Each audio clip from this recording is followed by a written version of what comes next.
race, it's as tight as it gets. 6 through 10, they're separated by only, 2 games? And we have 6 days remaining in the regular season. Well, the Hawks and Knicks, they played in what could be a playoff preview here, and this one was fun. Maybe the best. 7 minutes left in the third is where we pick it up here. Jalen Brunson driving to the paint, slamming it. Athletic. Slamming it on OG Anunoby. That's an all-NBA player. Yeah, the Hawks bench, loving it. And then Brunson here kicks it out to Anunoby for 3, knocks it down. Nice shot to finish the quarter there. Let's go ahead to the fourth here. Under 4 minutes left to play here. Watch this little bounce pass to Nickeil Alexander-Walker. Tim, he has been such a big pickup for the Hawks. Yeah, he's been huge. Should be most improved player. More than doubled his scoring average after being a really good role player. And he had a game-high 36 points here in this game. So under 3 minutes left in the fourth. Here we go. Karl-Anthony Towns. It's this action that's so lethal. Hands it off to Brunson. Shoots the 3. Nails it. And then under a minute left in the fourth, Brunson again gets to his spot. Good attacks. Defense, better offense. Better bounce. The Brunson burner is now lit. CJ McCollum gets the inbound pass. He's cooking at the right time. Here's the Hawks. They trail by 1.2 seconds left. McCollum, he's got it going. He gets it to go. But as you can see, as fans are shocked, the ball, it's still on his fingertips, just as time We gotta amend that. Can we amend that? There's no amending that. The light's on. The Hawks, they fall short. But, man, that highlight lives on in our minds. The New York Knicks, they get the win by 3. Let's take a look, though, at New York, right? Because Brunson scored 17 in the fourth.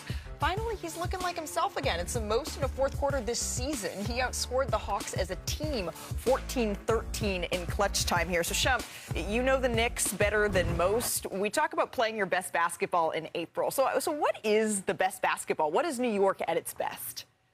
I mean, right now, you're seeing flashes of it. Okay. I think that we've seen some things all year that have encouraged us. One thing being that even though they are up and down, they are still having a 50-win season. So there are positives.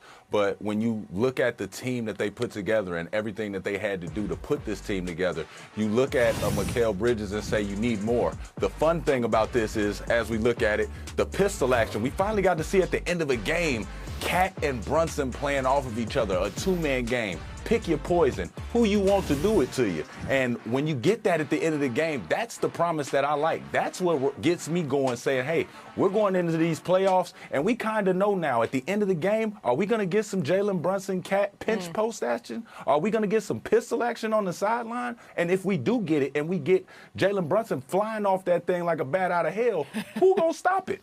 Right. And Rishabh's like, and this is what I'm glad that I'm not in there. It's not going to be me. Hey, if that pistol action, if it is half as sharp as your suit today, Shump, is that a tuxedo lapel on a blazer? A good tie. You know what? Oh, man. Minimum games you qualify. All NBA today. Best Annapolis here. I mean, Michigan really controlled for most of the game. David, let's pick it up early in the second half. Michigan up 5. Big Jackson body. Lendeborg Take him to the post. gets this one to go.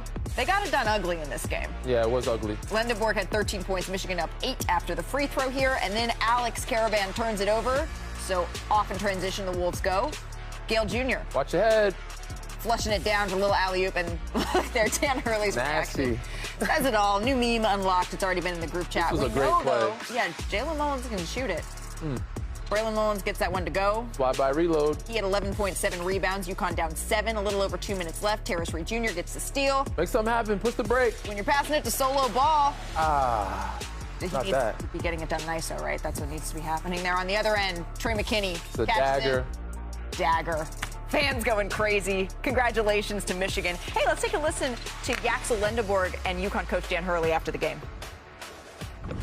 I definitely thought that we were going to win the championship. You know, the team was a really, really talented group. Everybody's super unselfish, so I definitely felt like, you know, the power of friendship could lead us to victory, and, I mean, it did today. You know, we pushed through so much. We all sacrificed a lot, minutes, points, fame, all of that, just to get to this moment, and I know everybody's super proud and super grateful to be a part of this group.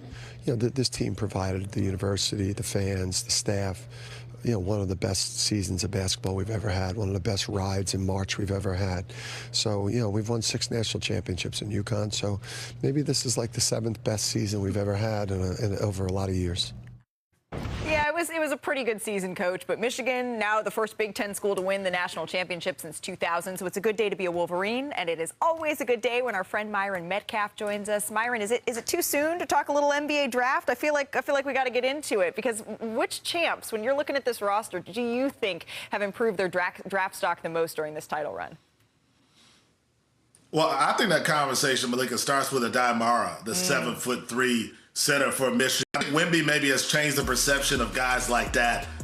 They see how useful they can be. He can run the floor. He's an incredible passer. He averaged 2.6 blocks per game this season. And you saw him guard in space. So I think the versatility certainly could translate to the next level. And who wouldn't want a guy at 7'3" who can do all the things that he can do? But Morez Johnson, I think, also helped himself. A great two-way player. I thought he was the MVP of the national championship game, and I think he proved how good he might be able to be at the next level as well, especially defensively. Well, certainly any player who's getting any sort of comparison to Victor Wembanyama is something that scouts everywhere, their ears are going to prick up. But now the attention, it fully shifts, right, to the NBA draft here, Myron. And there's a lot of collegiate players that we're looking at here in the lottery. Just looking at the latest mock draft, this is from our Jeremy Wu. You got Darren Peterson, AJ DeBanza, Cam Boozer, all in that top three. A really loaded draft here. So now that the tournament is over, I want to bring Danny Green back into the conversation for this one. Is there a college player, DG, who you think stood out as this tournament as maybe the most NBA ready? Unfortunately, my guy,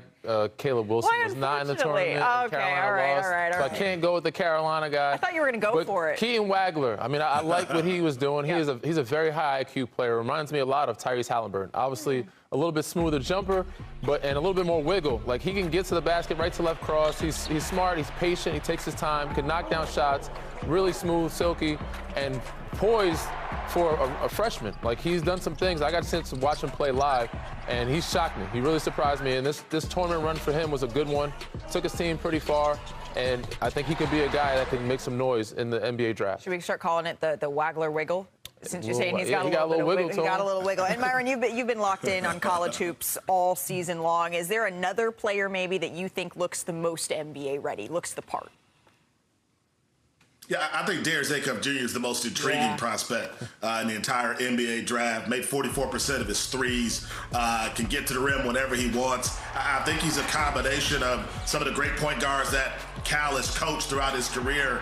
We'll see how he measures in workouts, but I think he has all the tools to be a great point guard at the next level. We haven't seen many who are as skilled as Darius Acuff Jr. Certainly when we talk about March, it is oftentimes guards that are raising their stock, and Darius Acuff Jr. has done exactly that. Myron, it's your time of year. You and I are going to be chatting a whole lot as we march towards the NBA draft. We really appreciate the time. Get some rest. This has been a busy, busy season for you. Coming up here on NBA Today, oh dear, as in the deer.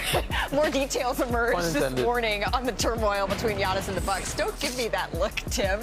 Hey, we also got the Warriors. They're locked into the play-in. But what are they saying about making a playoff push now that Steph is back? Anthony Slater's on the case. And then, of course, several stars have been ruled out of postseason awards after not reaching the 65-game rule. What our insiders are hearing about if that change to a criteria is coming.